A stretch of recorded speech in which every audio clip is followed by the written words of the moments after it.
에베소서 2장에서는 1절에서 10절까지 허물과 죄로 인하여 죽었던 우리를 하나님께서 살리셨다. 십자가의 은혜로 살리셨음을 말씀합니다. 곧 그것은 십자가의 은혜가 하나님과 나와의 관계, 그리고 죄인이었던 내가 하나님으로부터 구원받았음을 이야기합니다. 근데 여러분, 십자가의 은혜가 하나님과 나와의 관계만을 우리가 뜻할까요? 사도 바울은 그것이 아니라는 것을 오늘 11절에서 22절에 말씀하고 있습니다. 그 십자가의 은혜, 십자가라고 하는 것은 단순히 하나님이 나를 용서하시고 내가 이제 죄인에서 해방되어서 천국 간다, 이것으로 끝나는 게 아니라 십자가의 은혜는 사람과의 관계, 인간과의 관계 속에 회복도 이루어지는 역사다라는 것을 말하고 있다라는 것이죠. 그러기 위해서 오늘 사도 바울은 11절에 이렇게 시작합니다. 그러므로 생각하라. 그러니까 무슨 말이냐면 기억하라는 거예요. 무엇을 기억하라는 걸까요? 너희들이 예전에 어떤 상태였는지를 기억하라는 것이죠. 지금 이제 에베소에 있는 성도들은 하나님으로부터 구원을 받아서 하나님의 백성이 되었습니다. 그러나 이전에 그들의 모습은 그렇지 않았다라는 것이죠. 여러분, 지금 여러분들이 또 이렇게 하나님 앞에 참 아름답고 귀하고 고귀한 모습으로 있지만, 그러나 예전에 우리의 모습이 그렇지 않다라는 것을 기억할 필요가 있다라는 것이죠. 그러니까 기억이라고, 물론 뭐 나쁜 기억을 가지고 있어도 우리가 트라우마를 가지라는 뜻이 아닙니다. 그러나 단지 하나님의 은혜를 안다는 것은 우리가 이전에 얼마나 죄인이었다는 사실을 우리가 인정할 줄 아는 것, 그러기에 지금 내가 이 자리에 서 있는 것이 하나님 앞에 정말 은혜다, 이것을 항상 우리 마음속에 기억하고 있어야 한다는 것이죠. 근데 어떤 사람들은 자기가 어떤 성공을 하다 보면 이전에 자기의 어떤 초라한 모습을 자꾸 어떤 기억 속에 지워버리려고 하죠. 그래서 어떤 출신을 지우려고 하고 굳이 자기의 부끄러운 과거를 드러내려고 하지 않죠. 그래서 자기는 처음부터 굉장히 뭔가 우아하고 고귀한 사람이라는 것을 자꾸 드러내려고 하지만 그럴수록 우리의 연약함이 드러날 뿐이다라는 것입니다. 그러기에 우리는 은혜를 잊지 않기 위하여 우리의 모습을 기억할 필요가 있다라는 것이죠. 그래서 사도 바울은 지금 이 에베소 이 성도들에게 기억해야 될 것이 몇 가지가 있음을 이야기합니다. 먼저는 그때 너희는 육체로는 이방인이요 손으로 육체를 행한 할례를 받은 무리라 칭하는 자들로부터 할례 받지 않은 무리라 칭함을 받는 자들이라. 사실 오늘 이 말씀은 먼저 육체로는 이방인이었다, 그 말 무슨 말일까요? 이미 너희들은 태어날 때부터 이방인이었다라는 것이죠. 그리고 이제 두 번째 말이 좀 재밌는데, 손으로 육체를 행한 할례를 받은 무리, 누굴까요, 여러분? 이스라엘이죠. 그런데 오늘 바울이 이렇게 일부러 쓴 이유가 있어요. 이스라엘 백성들의 어떤 그들의 문제를 꼬집은 거죠. 여러분, 할례라고 하는 것이 뭡니까? 아브라함 때 하나님께서 남성의 표피를 잘라서, 그래서 너희들이 하나님의 백성이라는 것을 언약의 징표로 삼았죠. 그래서 그것이 오늘날로 치면 우리가 세례라고 이야기를 합니다. 그러니까 할례를 통하여 우리의 죄가 죽고, 그리고 그로 인하여 하나님이 사시고 내가 하나님의 백성이 된 징표, 어떤 상징적인 징표죠. 근데 이것을 유대인들은 어떻게 변질되었습니까? 그냥 할례만 받으면, 그러니까 남성의 육체의 표피만 자르면 자기는 그냥 유대인이다, 자기는 그냥 하나님의 백성이다 라고 그들이 착각했다는 거예요. 그래서 나중에 사도 바울이 이제 로마서에 그런 말 있죠. 표면적 유대인이 유대인이 아니요, 표면적 할례가 아니요, 이면적 할례가 진짜 할례다고 얘기했잖아요. 그러니까 그 말은 뭐죠? 너희의 마음을 찢어야 진짜 할례지, 괜히 형식적으로 나 유대인으로서 나 할례 받았습니다, 그러니까 나는 유대인입니다, 그러니까 나는 하나님의 백성입니다, 그거는 하나님의 백성이 아니라는 거예요. 그거를 오늘 사실 이중으로 꼬집고 있는 거예요.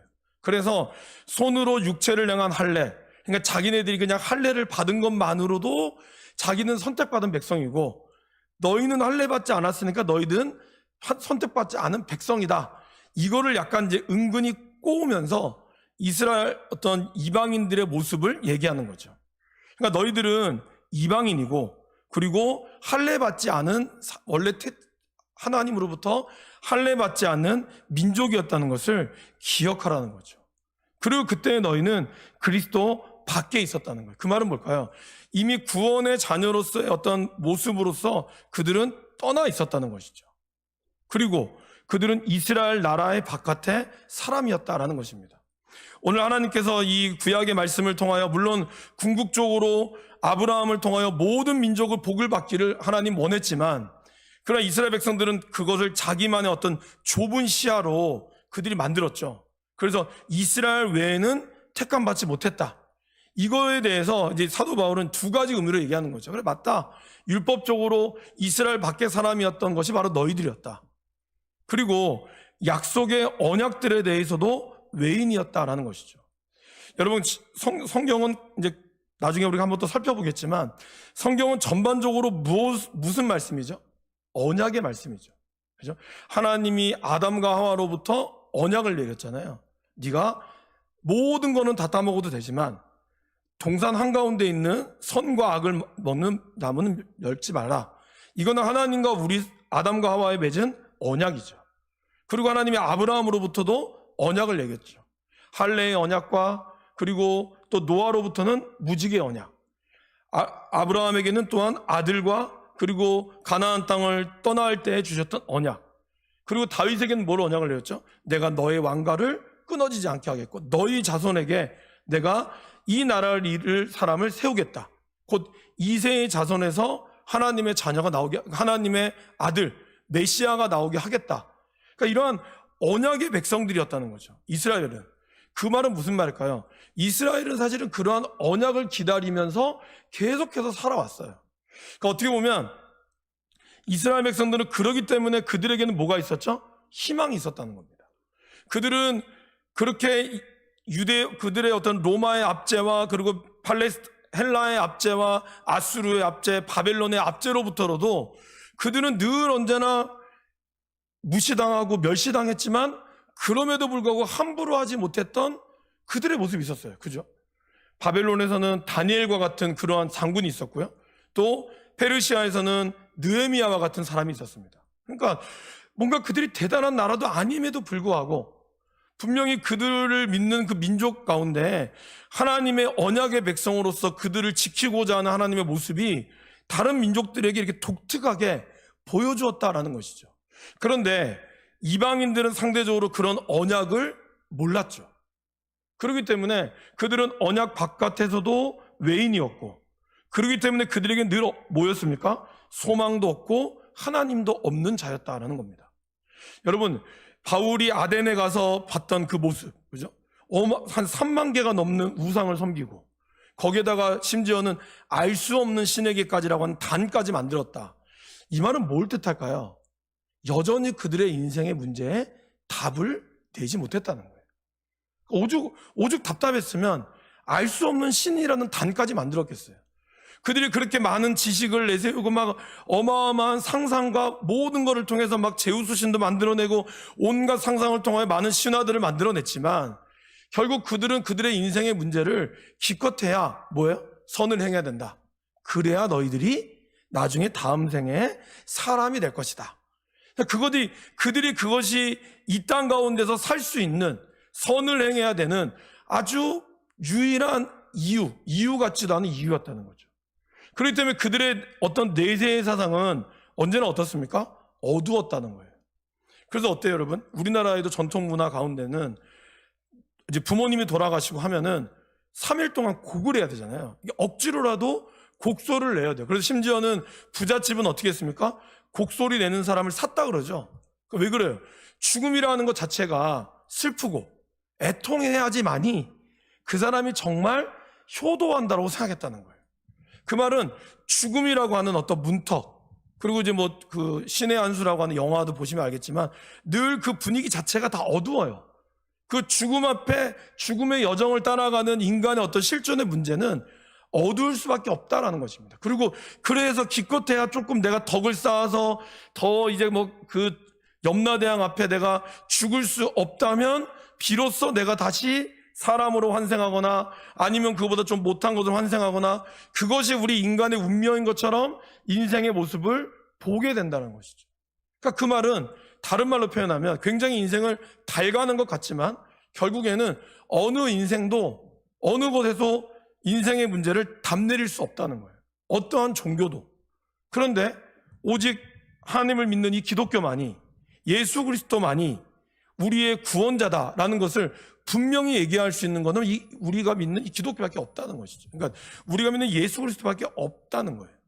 이거를 이들 가운데는 오늘 11절과 12절의 모습에 너희들이 그래서 하나님을 믿기 전에, 예수님을 믿기 전에는 너희들이 이렇게 소망 없던 자였다는 것을 기억하라는 거예요. 그러면서 13절에 이렇게 시작하죠. 이제는, 그러나 그 앞에 원래 헬라어 단어는 한 단어가 더 있습니다. 그러나 이제는, 굉장히 중요한 거죠.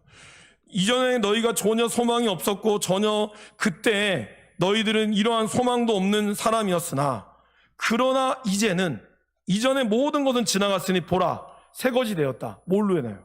그리스도의 피로 인해서. 그리스도의 피만이 멀리 있던 우리가 가까워질 수 있는 유일한 길이라는 것을 오늘 하나님은, 사도 바울은 우리에게 말씀하고 있다는 것입니다. 그래서 예수 그리스도만이 우리에게 화평을 이끄시는, 그리스도의 피만이 우리를 화평으로 이끌어가는 분이라는 것을 오늘 말씀하고 있습니다. 그러면서 동시에 14절에 이렇게 시작하죠. 그는 우리의 화평이신지라. 그러니까 예수님은 우리를 화평케 하시는 분이기도 하지만 동시에 그분 자체가 화평이라는 거예요. 무슨 말일까요? 우리가 아무리 어떤 사람과 화평을 이루려고 해도 안 돼요. 인간적인 노력을 해도. 그러나 우리가 예수님을 믿고 그분의 보혈의 능력과 그분의 이름을 의지할 때만이 그 모든 화평을 이룰 수 있다는 것을 보여줬다라는 것입니다. 그러한 대표적인 사건이 무엇입니까?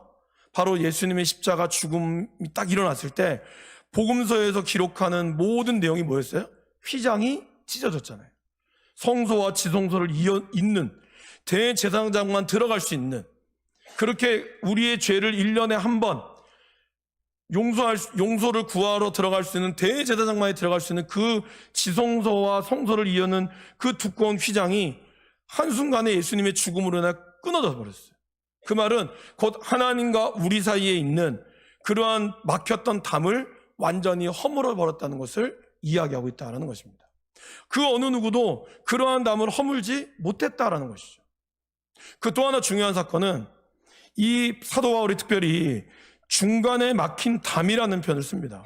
이 중간에 막힌 담이라는 것은 사도행전 21장에 나와 있습니다. 여러분, 우리 사도행전 21장 말씀 한번 읽어보실까요? 아마 오늘 우리가 21장 말씀을 통독을 하셨으면 읽으셨을 텐데요. 21장 27절에서 29절까지 말씀을 한번 보겠습니다. 신약성경 225면에 있습니다. 신약성경 225면에 있는 21장 27절에서 29절 말씀을 한번 읽어보도록 하겠습니다. 그 이래가 거의 참에 아시아로부터 온 유대인들이 성전에서 바울을 보고 모든 무리를 충동하여 그를 붙들고 외치되 이스라엘 사람들아 도우라, 이 사람은 각처에서 우리 백성과 율법과 이곳을 비방하여 모든 사람을 가르치는 그자인데 또 헬라인을 데리고 성전에 들어가서 이 거룩한 곳을 더럽혔다 하니, 이는 그들이 전에 에베소 사람 드로비모가 바울과 함께 시내에 있음을 보고 바울이 그를 성전에 데리고 들어간 줄로 생각함이로라. 여러분, 이 말이 무슨 말일까요? 이걸 잘 읽어보세요. 아시아로부터 바울이 예루살렘으로 왔는데 아시아로부터 유대인들이 바울을 보고 그 사람들이 무리를 충동시켰어요. 충동시키는 이유는 이거라는 겁니다. 우리 백성과 율법과 이곳을 비방하여 가르치는 자인데 저 바울이라는 놈이 아시아 지역, 에베소를 비롯한 이 아시아 지역에서 거기서도 그렇게 미혹했던 사람인데 오늘 보니까 이가 헬라인을 데리고 성전에 데리고 왔네? 이거는 어마어마한 죄다. 이거를 얘기했다는 거예요. 근데 이게 왜 죄가 될까요? 여러분, 그 예루살렘 성전은요, 이방인의 뜰이 있고 유대인의 뜰이 있습니다. 그리고 이 뜰에 담이 딱 하나가 있어요.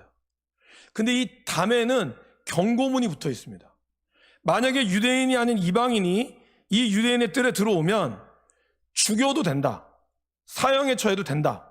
이것이 딱 율법적으로 어떤 율법 법조문에 적혀 있는 거예요. 근데 오늘 보시면 드로비모, 에베소 사람 드로비모, 다른 말로 하면 뭐예요? 이방인이죠. 그들이 볼 때는.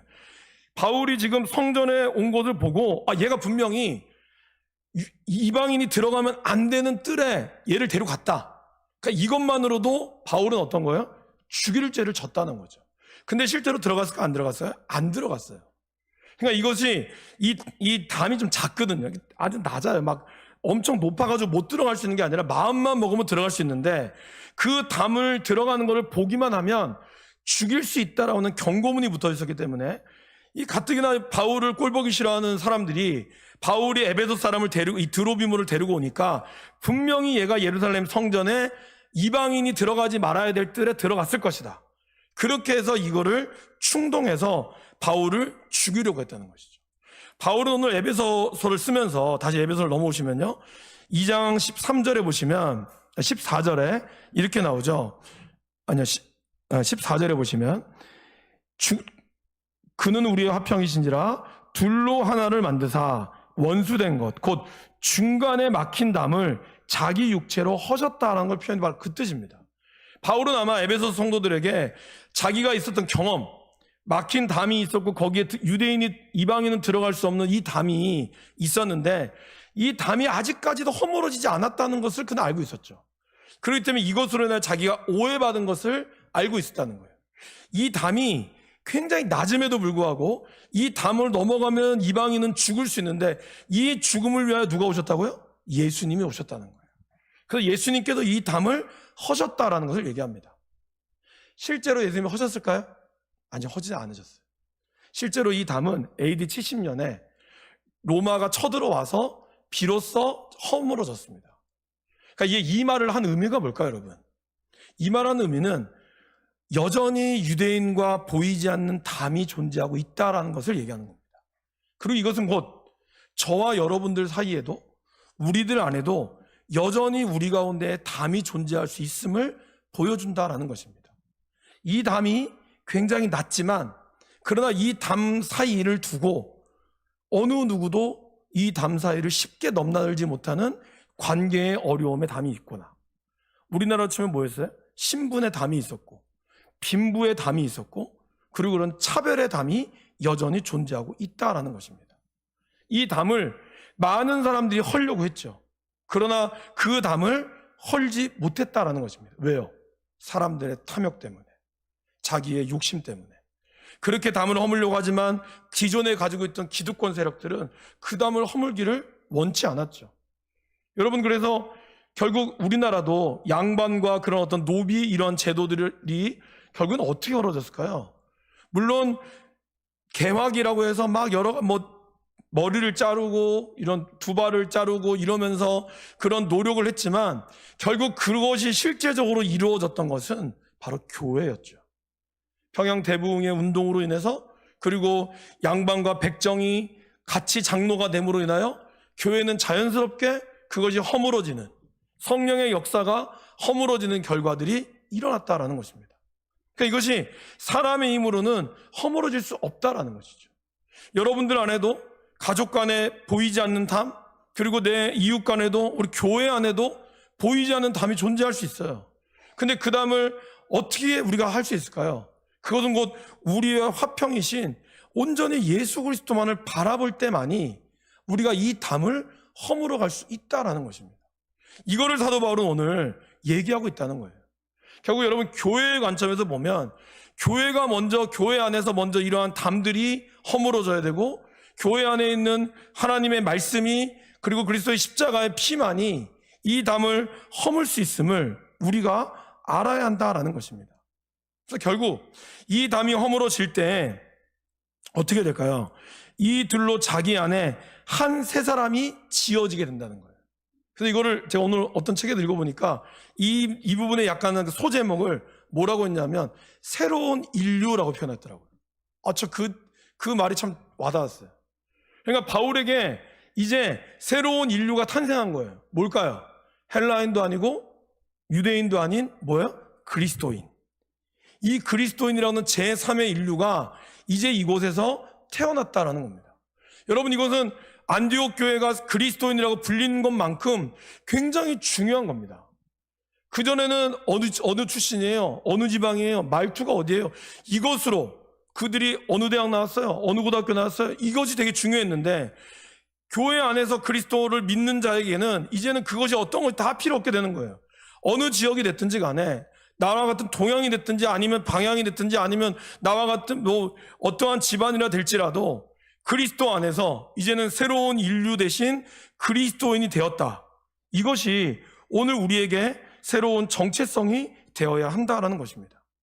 그 결국 우리 모두는 모든 민족을 제자로 삼으라는 예수님의 뜻을 새겨야 한다는 것이죠.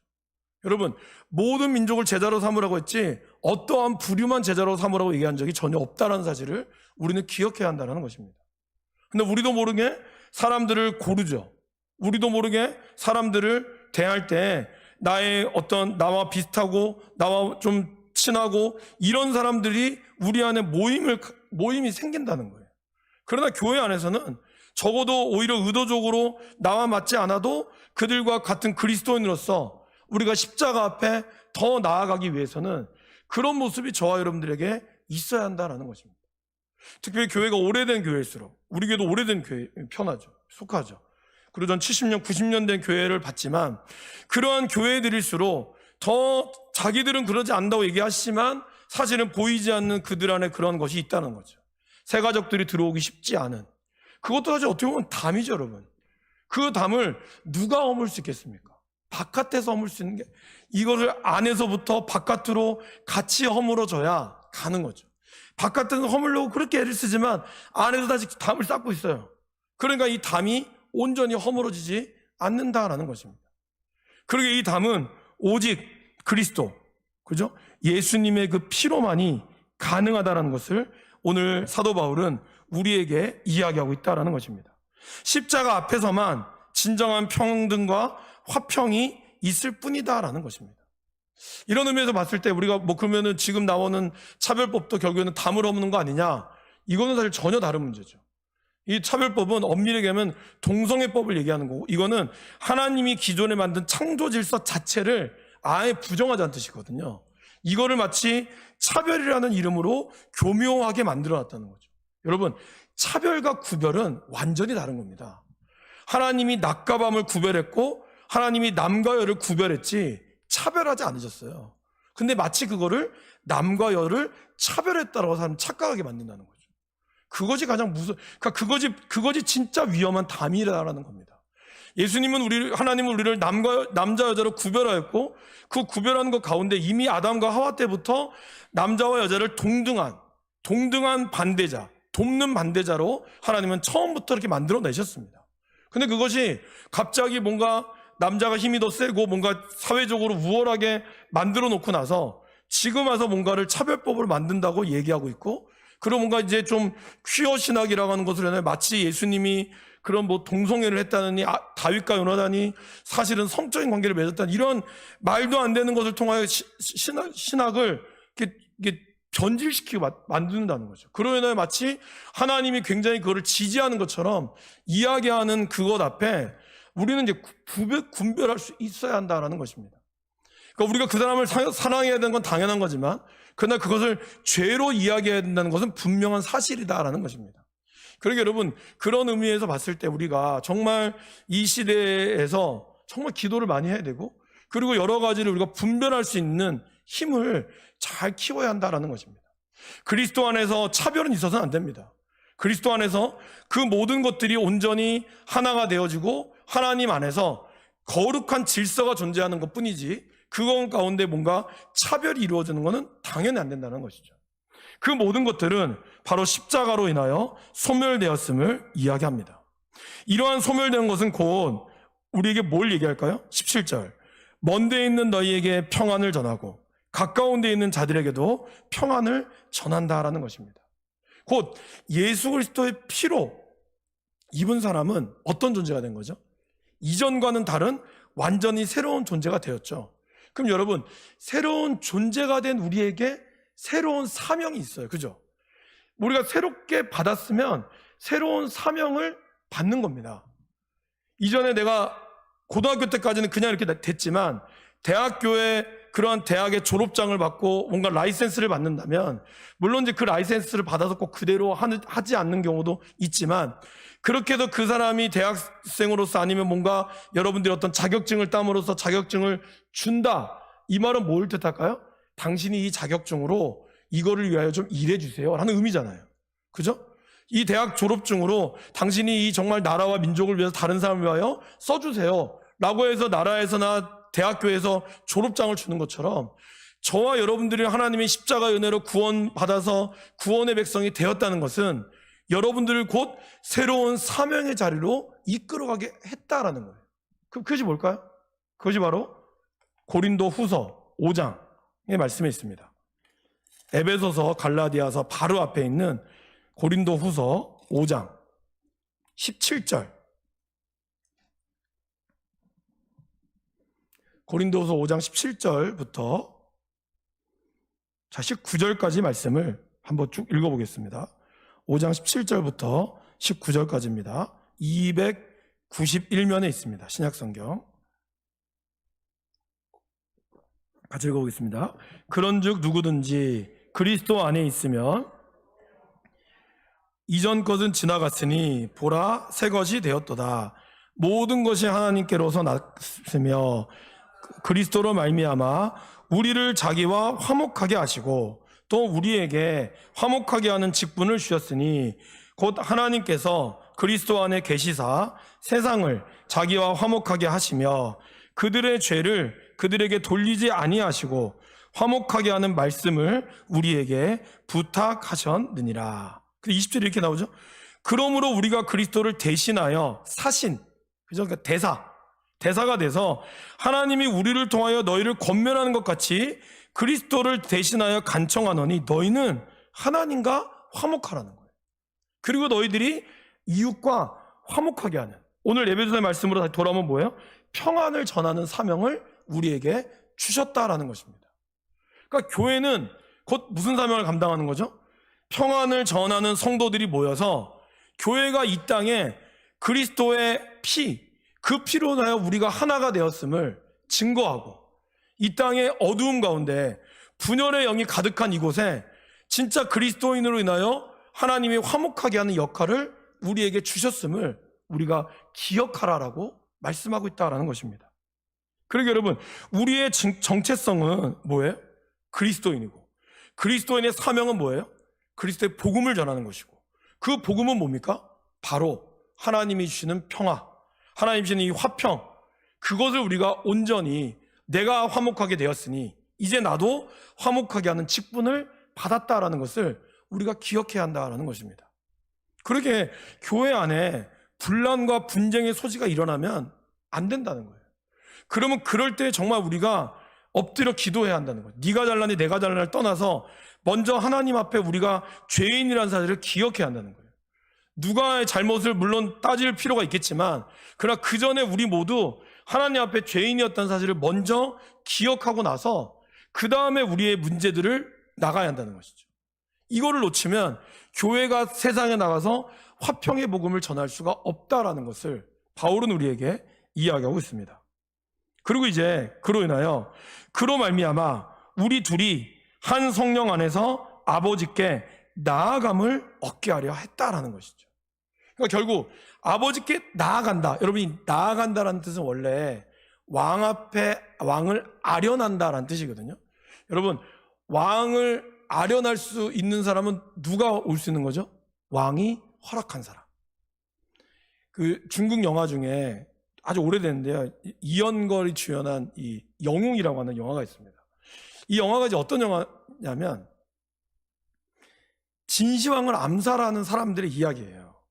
근데 이 진시황이 너무나 암살을 많이 당하다 보니까 진시황의 그 궁전에는 아무것도 없대요. 아무것도 없고 진시황이 오라고 하는 사람만 들어올 수 있는 거예요. 그리고 딱 진시황에게 가장 가까이 할 수 있는 걸음이 몇 번인지 아세요? 10보래요, 10보. 그러니까 여기서부터 10보까지가 진시황이 최고로 상을 내릴 수 있는 그 사람에게만 선사할 수 있는 거라고 합니다. 그럼 이 주인공 이연걸은 뭘 익혔을까요? 십보권법을 익혔습니다. 그러니까 10발자국에서 진시황을 죽일 수 있는 그거를 익힌 거예요. 그래서 저 멀리 한 천보부터 그가 했던 모든 공적을 하나하나 아뢰면서 마지막 10보까지 옵니다. 10보까지 오고 마지막에 그에게 준 그 진상품을 인하여 그가 진시황을 암살을 하는 시도가 이루어지게 되는 거죠. 성공했을까요? 실패했을까요? 영화를 보세요. 영화 보시면 돼요. 근데 그 영화가 주는 의미가, 그러니까 이제 제가 이제 오늘 요것 때문에 말씀을 드린 거고, 이런 것처럼 여러분, 그렇게 왕 앞에 설 수 있는 사람이 아무나 왕이시여 나 좀 당신 좀 만나봐야겠습니다. 이럴 수 있습니까? 못하죠. 조선시대만 해도 왕 앞에 오려면 막 어마어마한 문들을 거치면서 그 관원들을 거치면서 또 뭐 영의정 좌의정 이런 사람들 거치면서 비로소 왕이 들라하라 해야지 들르는 것처럼 오늘 여기서 나아감을 얻었다 이 뜻은 아련한다는 뜻이에요. 아버지께 아련한 사람은 누구일까요? 죄 없는 자, 흠 없는 자거든요. 그러면 그 사람은 누구예요? 바로 하나님으로부터 그리스도의 피로 선택된 자들이라는 거죠. 근데 그들이 바로 18절에 우리 둘이라는 거죠. 유대인과 헬라인도 아닌 바로 세 사람, 그리스도인이 할아버지 앞에 나아감을 얻게 되었다라는 것입니다. 그 말은 곧 그리스도 안에 예수님을 믿고 그의 피 안에, 그의 피로 하나님과 화목하게 된 사람, 그리고 그것을 가지고 내 이웃에게 화목해 하는 직분을 감당하는 그 사람이 하나님 앞에 나아갈 수 있게 된다는 거예요. 그러한 사람이 하나님께 영광을 돌릴 수 있는 사람인데, 그것이 지금 에베소 교회 성도들이고 예수님으로부터 선택받은, 그리고 유대인인 우리라는 것을, 그렇게 해서 진정으로 하나가 되었다는 것을 말하고 있다는 것입니다. 그래서 마지막으로 바울은 19절부터 22절에 결론을 내죠. 첫 번째 결론은 뭘까요? 그러므로 너희는 이제 외인도 아니고 나그네도 아니고 오직 성도들과 동일한 시민이요 하나님의 권속이라. 다른 말로 표현하면 뭘까요? 하나님의 가족이라는 거예요. 이제는 예수님 안에 있으면 모두 다 한 가족이라는 거예요.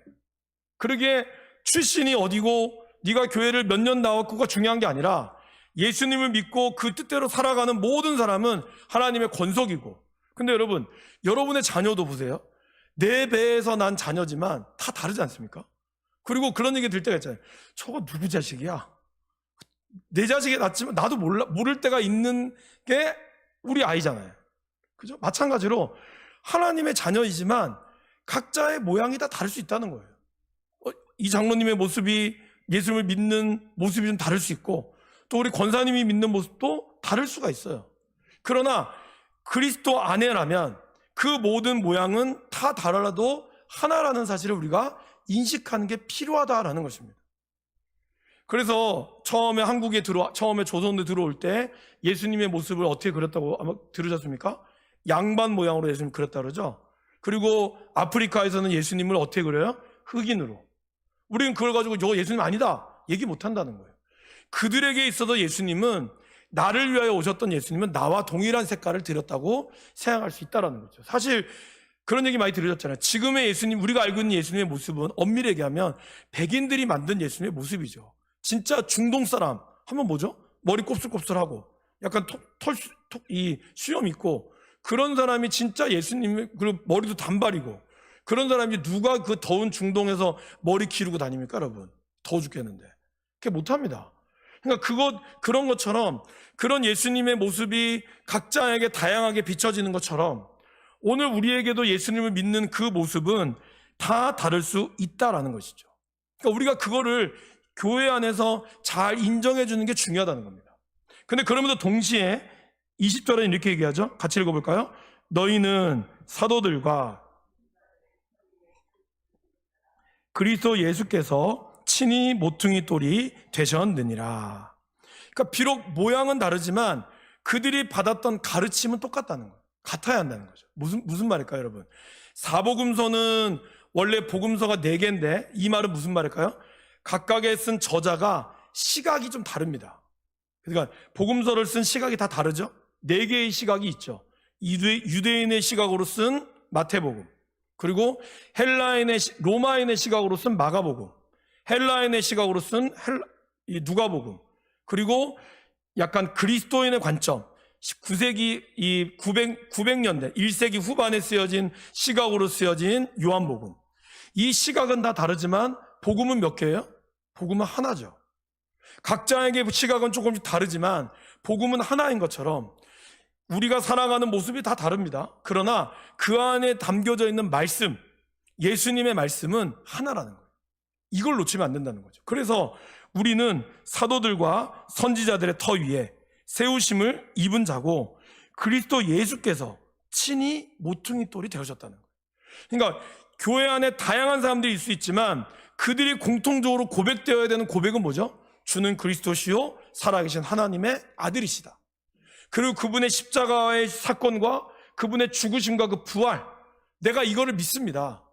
이것 외에 다른 것들을 막 너무 막 색칠해가지고 교회 안에 뭐 이것저것 들어와야 된다, 성도를 끌어들이기 위해 뭐 한 명을 전도하기 위해서 교회가 이것도 하고 저것도 하고, 물론 좋죠. 필요할 수도 있죠. 그러나 그것이 자꾸 복음이 변질되면 안 된다는 거예요. 그렇게 되면 선지자들과 사도들 위에 터 위에 세운 것들이 무너지게 된다는 거예요. 그래서 사도 바울은 우리가 외인 여러 가지 많은 각자의 살아왔던 환경과 문화에 따라 다르지만 그러나 우리가 하나가 되어야 되는 건 뭐라고요? 바로 그리스도 예수 안에 있는 사도들의 가르침과 선지자들의 그 가르침, 이 가르침을 우리가 분명히 듣고 일어나야 한다라는 것입니다.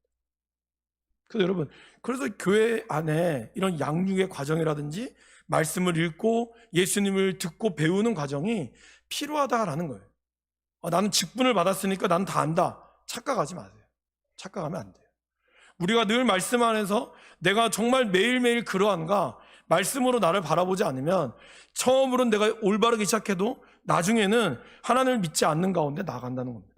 여러분, 아이러니하게 신천지에 빠지는 사람들이 누가 많이 빠진다고 그래요? 교회 중직자들이 많이 빠진다고 하잖아요. 그럼 그걸 뭘로 우리가 설명하겠습니까? 그들의 믿음이, 그들이 그럼 처음부터 그들이 잘못 믿은 걸까요? 잘 믿었다고 착각했을 수도 있다는 거예요. 물론 뭐 다른 사람도 빠지지만 비단 그분들 몇몇 빠진 거 가지고 전체를 얘기할 수는 없으나, 그러나 그분들이 빠졌다는 것은 심각한 문제라는 거죠. 근본적으로 하나님에 대한 믿음이 그분들이 제대로 서 있지 않았기 때문에 빠질 수밖에 없다는 겁니다. 그러니까 우리들도 하나님의 말씀과 선지자들의 터 위에 분명히 그리스도의 복음 안에 서 있어야 되는 것을 기억해야 한다는 것이죠. 마지막으로 바울은 이 땅의 교회들이 이렇게 된다라는 것을 얘기합니다. 21절 22절입니다. 그의 안에서 건물마다 서로 연결하여 주 안에서 성전이 되어가고 너희도 성령 안에서 하나님이 거하실 처소가 되기 위하여 그리스도 예수 안에서 함께 지어져 가느니라. 제가 이제 복대교회를 딱 갔을 때 교회가 이제 건축을 약 한 1년 정도 앞두고 있었어요. 그때 이제 저희 복대교회는 재개발 재건축은 아니고요. 옆에 있던 땅을 이제 옮기는 과정이었습니다. 구성전이 있었고 옆에 이제 땅을 사가지고 지었는데 거기에 이제 제가 갈 때쯤은 거의 이제 마무리 공사가 좀 시작되었습니다. 뭐 아시다시피 하면 겉에는 이제 울타리를 쳐서 함부로 들어가지 못하게끔 했고요. 거기에 이제 뭐 이제 일본말로 아시바라 그러죠. 이런 것들을 막 세워가지고, 그리고 거기에 막 온갖 철제 골재들이 막 들어가 있었죠. 그래서 이제 거기를 함부로 들어갈 수 없는 거죠. 토요일마다 저희가 교육자 회의를 끝나면 이제 목사님이 이제 한 6개월 좀 남았을 때는 목사님 저희 교육자들 데리고 그 성전으로 이제 그 성전 안으로 들어가게 해서 거기서 이제 기도를 하고 저희가 꼭 나왔습니다. 근데 이제 사실 딱 보면 이제 제가 이제 그 거리 감각이나 이런 어떤 공간 지각이 좀 떨어집니다. 그래서 그런지 몰라도 딱 보면 되게 작아 보이는 거예요, 이게. 뭐 몇 명 들어가요. 저희가 원래 구성전이 그때가 400명 들어가는 규모였거든요. 근데 새로운 성전은 약 한 800명이 들어가는 규모였어요. 근데 딱 봐도 이제 구성전은 직사각형이었고 신성전은 이제 타원형 공간을 활용하기 위해서. 근데 아무리 봐도 별로 커 보이지 않는 거예요. 그래서 지을 때마다 이거 여기에 이렇게 해서 밑에 800명, 위에 400명, 1200명이구나. 이렇게 지어가는 게 과연 될까? 하여튼 뭐 이런 데다가 여러 가지 뭐 볼트, 너트 막 이렇게 막 먼지에 쌓여 있는 이 모든 것들이 막 있으니까 이제 제 입장으로서는 이게 이거 언제 지어질라나 이렇게 생각을 했었거든요. 근데 이제 마지막 이제 교회에서 저희도 마지막 성전 지으면 그거를 좀 했으면 좋겠는데, 마지막 성전에 이제 그 타일을 이 대리석을 딱 붙이기 전에 그 안에다가 모든 성도들이 거기다 기도 제목을 다 적었습니다. 그 성전 안에다가 그 매직으로 써서 하나님께 기도와 뭐 소원들을 쭉 담아가지고, 이제 그거를 성전에서 못 보죠. 왜냐하면 타일로 다 했기 때문에. 근데 그거를 이렇게 담아서 교회가 이렇게 기도로 세워졌다는 걸 이제 목사님께서 이제 그렇게 하셨거든요. 그게 좀 인상적이었어요. 저는 그렇게 하고 이제 새 성전을 딱 들어갔을 때 제가 깜짝 놀란 거죠. 왜냐하면 너무 멋있는 거예요. 너무 멋있고 공간이 너무 큰 거예요. 그리고 뭐 볼트 너트 이런 것들 있잖아요. 이게 하나도 안 보이는 거죠. 깔끔하게 대리석에 또 엘리베이터까지 딱 설치가 돼 있는 그 건물을 보면서 참 좋았다라는 생각이 듭니다. 여러분, 오늘 이 건물을 생각해 보세요.